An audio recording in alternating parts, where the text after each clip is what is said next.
TJ Maslela here again, coming to you from The Rock. Right now, we're with the Deputy Secretary General of the African National Congress. Welcome. Thank you very much, and thanks for inviting us.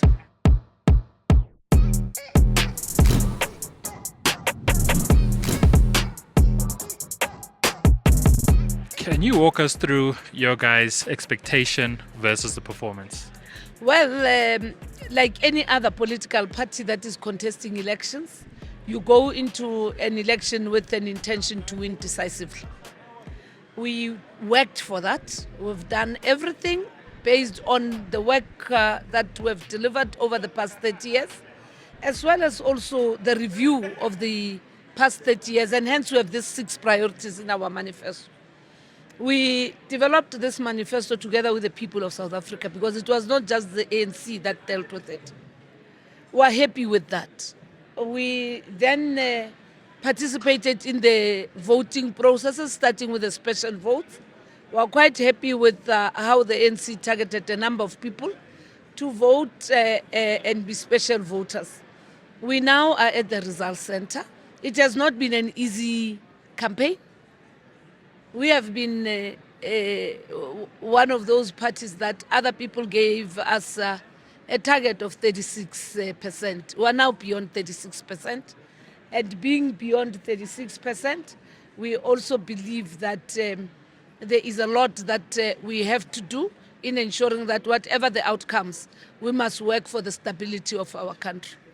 In terms of the campaign strategy, you guys had door-to-door rallies, and you guys also had the privilege of having a sitting president.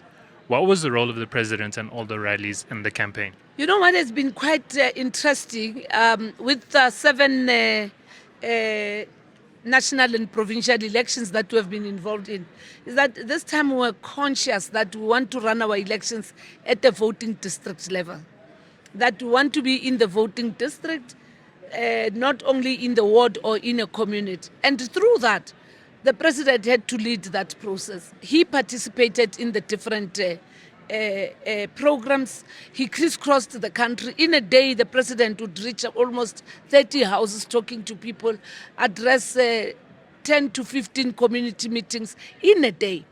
And that on its own was his organizational responsibility. On the other side, through him being the head of state, he has ensured that we all work together in giving the institutions such as the IEC the necessary support, as well as ensuring that the IEC implements even the court outcomes and the decisions that have brought the 3 ballot papers, and have also brought Section 24A, which has been a serious challenge for everybody with our constituents. And the president has also been able to cut across different sectors of our society, business, the academia, as well as ordinary workers of this country, and of course the township communities and suburban people. I think he did quite well, and from where I'm seated, having been responsible for elections, I'm quite delighted about what the president has done. The performance of the IEC, you touched on it. Are we happy that it was free and fair? It's still early to say it was free and fair, but the good thing is that the fact that we're sitting here now, all of us eagerly waiting for the results, we are 3 steps forward to then give legitimacy and credibility of the IEC process. Because everybody here is now watching what is a product. But the IEC could have done better. And those things have to do with some of the court decisions that impacted the planning of the IEC, which I think it must be a lesson learned. Secondly, investing on voter education, which is not the IEC's responsibility, all political parties. I can proudly say the ANC did well on voter education. Every pamphlet we produced, we even had a dummy of a ballot paper. We even had a slogan about 3 ballot papers. We ran training for our party agents, and what is of concern is the turnover of the IEC staff. Some of them, as we interact with them, it was the first time they work for the IEC. And it's people who are not trainers or facilitators or educators. And I think we need, as South Africa, to come back and look at it, that what kind of skill you need for the IEC. You need somebody who will be able to make the work and the movement of the voter quite easy. So we spoke of the role of the president in the campaign, the role of the former president, and what he referred to as political something something. A political something something. That was the biggest setback for the ANC. It was the biggest setback, not out of our own creation, but it was his intention to do exactly what he has done. We are not sure whether he is capable of living with it. But again, with the maturity of our democracy, again, it has been the ANC that protected this democracy, allowed so many parties to be there, even independents. It's the first time we have them. So his role and his new party, indeed, it has actually done a lot of damage to the ANC numbers, particularly in KwaZulu-Natal and partly here in Gauteng. But not only to the ANC. If you look at the results, all parties in KwaZulu-Natal have actually lost a significant number of votes. Is there going to be some punishment? Is he still an ANC member? What's his status with the ANC and the relationship? He is still in the processes of the disciplinary engagements, and now that he has accepted to do this, we're doing this to comply with our constitution. But the man has defined himself outside of the ANC. Now, coalitions.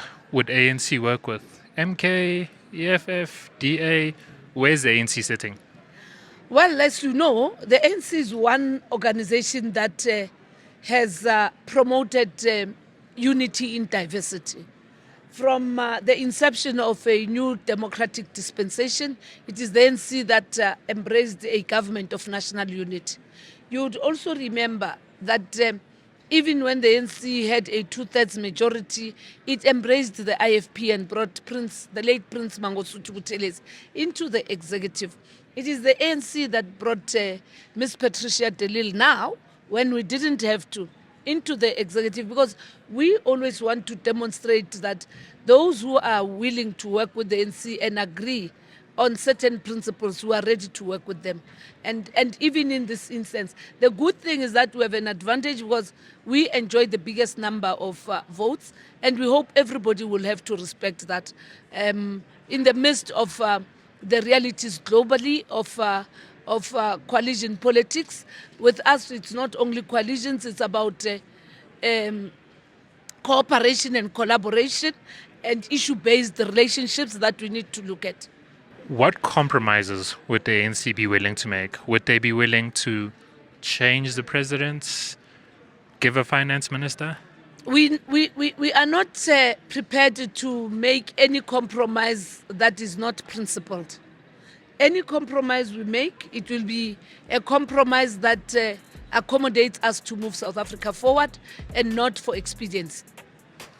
Finally, your prediction, where do you think you guys are going to end up? We will land at most at 50. And if we don't land at 50, we'll appreciate the fact that we've gone beyond even the predictions. Remember, they started at 36%. Where we are now, we are far ahead of the 36%. We are 40 plus. Thank you. Thank you for making time for us. Very much, and thanks for inviting us. You heard it for yourself. Palatable Politics. Please don't forget to like, subscribe, share, comment. Tell us what you'd like to hear.